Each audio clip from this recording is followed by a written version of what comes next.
হচ্ছে পাহাড়ি American ব্রাহ্মার cross. আপনারা কি এগুলো নিতে পারেন ইচ্ছে করলে। যে সাদা মুরগিটার পায়ে লোম খেয়াল করেন আপনারা, এই মুরগিটার পায়ে লোম হচ্ছে বড় জাতের পাহাড়ি মুরগির ক্রস, পাহাড়ি ও ব্রাহ্মা মুরগির ক্রস।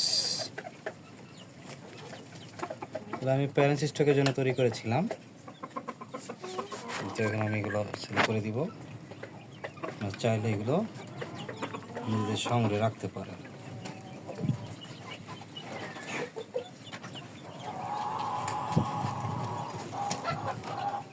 পাহাড়ি ও ব্রাহ্মা মুরগির ক্রস।